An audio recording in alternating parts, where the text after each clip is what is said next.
जय श्री राम दोस्तों, वॉक पे चर्चा में आप सबका स्वागत।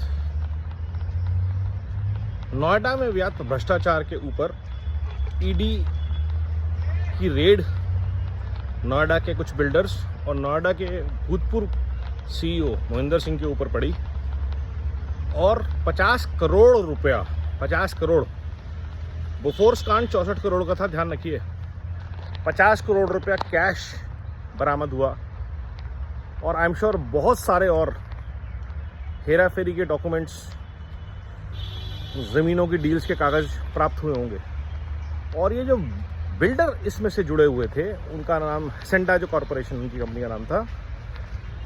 ये तीनों बिल्डर, विदुर भारद्वाज, सुप्रीत सूरी और निर्मल सिंह, ये तीनों 3Cs कंपनी के प्रमोटर थे। वो 3Cs कंपनी जिसने नोएडा में 2009 में करीब 7-8 हज़ार फ्लैट बेचे होंगे। एक फ्लैट उस टाइम पे 50 लाख का था और आज 2 से 5 करोड़ के बीच का है। तो सोचिए आप, जिन लोगों ने ये घपले किए, उन्होंने, और इसके अलावा और प्रोजेक्ट्स थे जिसमें उन्होंने पैसा गबन किया। ये सारे इन्वेस्टर फंडेड प्रोजेक्ट थे। नोएडा अथॉरिटी के ऑफिशियल्स ने और बिल्डर ने मिलके ना सिर्फ लोगों के प्रोजेक्ट को डिले किया, घरों को डिले किया, बल्कि उनके साथ मिलके इन्होंने जो कम्युनिटी फैसिलिटीज थी उनको भी बेच दिया, जो कि as per housing society act, group housing apartment act, आप बेच ही नहीं सकते जो कम्युनिटी के लिए फैसिलिटीज बनी है। नतीजन ये कि आज एक ऐसे प्रोजेक्ट लोटस बुलेवार्ड जिसमें हम रहते हैं, वहाँ पे जो फूड कोर्ट था वो डिस्ट्रॉय हो चुका है। वहाँ के क्लब के अंदर हेल्थ केयर फैसिलिटी बन चुकी है, क्योंकि बिल्डर ने वो चीज़ें बेच दी।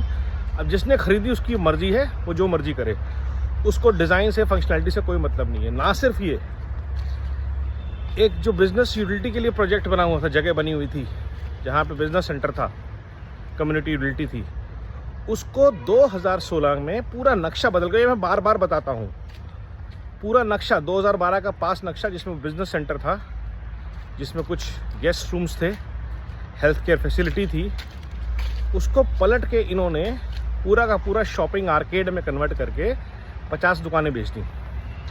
और ये सब बिल्डर और नोएडा अथॉरिटी की मिली भगत के बिना नहीं हो सकता। नोएडा अथॉरिटी के बहुत सीनियर ऑफिसर्स ने बताया कि उस टाइम की जो सीईओ थे, शायद उनका नाम रामा रमन है, जिनके ऊपर इन्वेस्टिगेशन है, वो इसमें इन्वॉल्व है। और उनके खिलाफ, क्योंकि वो सीईओ लेवल पे थे और बहुत बड़े उनका पूरा महकमा था, तो उनके खिलाफ कोई भी एक्शन हुआ नहीं। उसका नतीजा ये है कि आज तक घर नहीं बने, आज तक रजिस्ट्री नहीं हुई है। बिल्डर अरबों रुपए का गबन करके, करोड़ों रुपए का गबन करके फरार है। वो पैसा जो बिल्डर ने इकट्ठा किया, उसको उसने सिंफन ऑफ किया। जब ईडी की रेड पड़ती है तो वो पैसे निकलते हैं, जब उनके ऊपर दबाव पड़ता है तो वो पैसे तुरंत आ जाते हैं कंपनी में, जो कि डिफंक्ट है। कहाँ से आते हैं किसी को नहीं पता, लेकिन पैसे आ जाते हैं। तो ये सारा जो सिस्टम चल रहा है, उसमें आरपी की भी मिली भगत है। इसलिए यहाँ के जो आरपी थे विदेवेंद्र सिंह, उनको भी करप्शन के चार्जेस पे हटाया गया। तो ये पूरा इकोसिस्टम जो है, जिन चीज़ों को लाया गया था हमें हेल्प करने के लिए, वही हमें लूट के, बार बार लूट के 3 साल तक एक आरपी रहा, जिसका 30 से 40 लाख रुपए महीने का खर्चा था। कुछ न करने के बाद वो चला गया करप्शन के चार्जेस पे। 3 साल उसने कितना घपला किया उसकी कोई जांच नहीं है, क्योंकि वो कोर्ट अपॉइंटेड था। तो court, Noida authority, NCLT, builder और सरकार, सारे मिलके इसको बेवकूफ़ बना रहे हैं। एक साधारण होम बायर को, जिसने होम लोन लेके घर खरीदा, EMI दे रहा है, किराए पे रह रहा है, मेंटेनेंस दे रहा है, लेकिन उसकी रजिस्ट्री नहीं हो रही, और कईयों को तो घर भी नहीं मिले। और यही हाल लोटस बुलेवार्ड का है, पनाश का है, कई 300 में भी हैं, एस्पेशिया में भी हैं, जिंग में भी हैं, और ऐसे अनेक बिल्डर्स हैं। ये मैं एक बिल्डर की बात कर रहा हूँ। तो आप ये यकीन मानिए कि आज जो प्रॉपर्टी 1 करोड़ की है, 1 करोड़ की प्रॉपर्टी पे अगर 4-5 लाख रुपया सरकार को राजस्व आना था, वो राजस्व पिछले कई सालों से नहीं मिला, क्योंकि सारा इकोसिस्टम इन्वॉल्व है केस पे केस करने में, टाइम पास करने में, रेजोल्यूशन नहीं करना चाहता।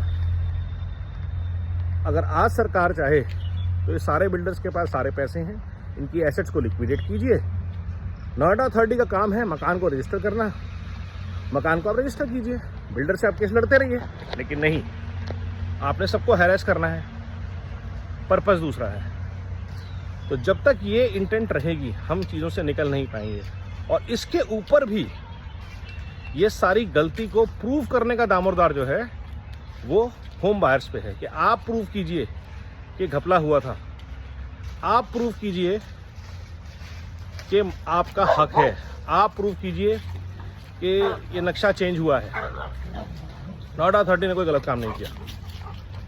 और ये लीगल एक्सपेंसेस का हेडेक हमारा, हम प्रूव करें उन लोगों के खिलाफ जिनके पास अथाह संपत्ति है, अथाह शक्ति है। हम कुछ पैसे जोड़ जोड़ के वकील को मुश्किल से हायर कर पाएंगे और वो एक झटके में स्टे ले लेंगे। तो मेरा योगी जी से अनुरोध, विशेष रूप से ईडी के डिपार्टमेंट ऑफिशियल से अनुरोध, नोएडा अथॉरिटी से अनुरोध कि अपने पास्ट में जितने भी स्कैम्स हैं 2016-17 से पहले के, उन सबके सामने उनकी इन्वेस्टिगेशन करें। आप रिपोर्ट सबमिट करें सरकार को, आप एक्शन मत लीजिए, सरकार एक्शन लेगी। और नोएडा अथॉरिटी की, ग्रेटर नोएडा अथॉरिटी के चेयरमैन जो थे मनोज जी, अब वो यूपी के सेक्रेटरी, उनको ये सब पता है। और मैं नाम लेके बोल रहा हूँ ताकि कल को कोई ये ना है कौन था, मैं सामने से बोल रहा हूँ। सब लोगों के नाम लिए हैं, सब लोगों को क्लियरली इंडिकेट किया। हाँ, आप बोलें कि एक इंडिविजुअल के पास या हम जैसे कुछ संगठित लोगों के पास प्रूफ होंगे इन चीज़ों के, नहीं है। सबने सामने होते हुए देखा है, सबको पता है घपला है। कोई 100 करोड़ की चीज़ रातों रात बदल नहीं जाती। अगर कहीं पे अस्पताल बनना था और वहाँ पे अगर वैश्यालय बन रहा है तो बिना किसी बड़े लोगों की साठ-गांठ परमिशन से तो बन नहीं सकता। तो ये बहुत बड़ा घपला है। जितनी जल्दी सरकार इसका संज्ञान ले, इस पर एक्शन ले, उतना ही ज़्यादा नोएडा के लिए, उत्तर प्रदेश के लिए, योगी जी के लिए ये एक बहुत अच्छा डिसीजन होगा। नमो भारत, वंदे मातरम, जय हिंद।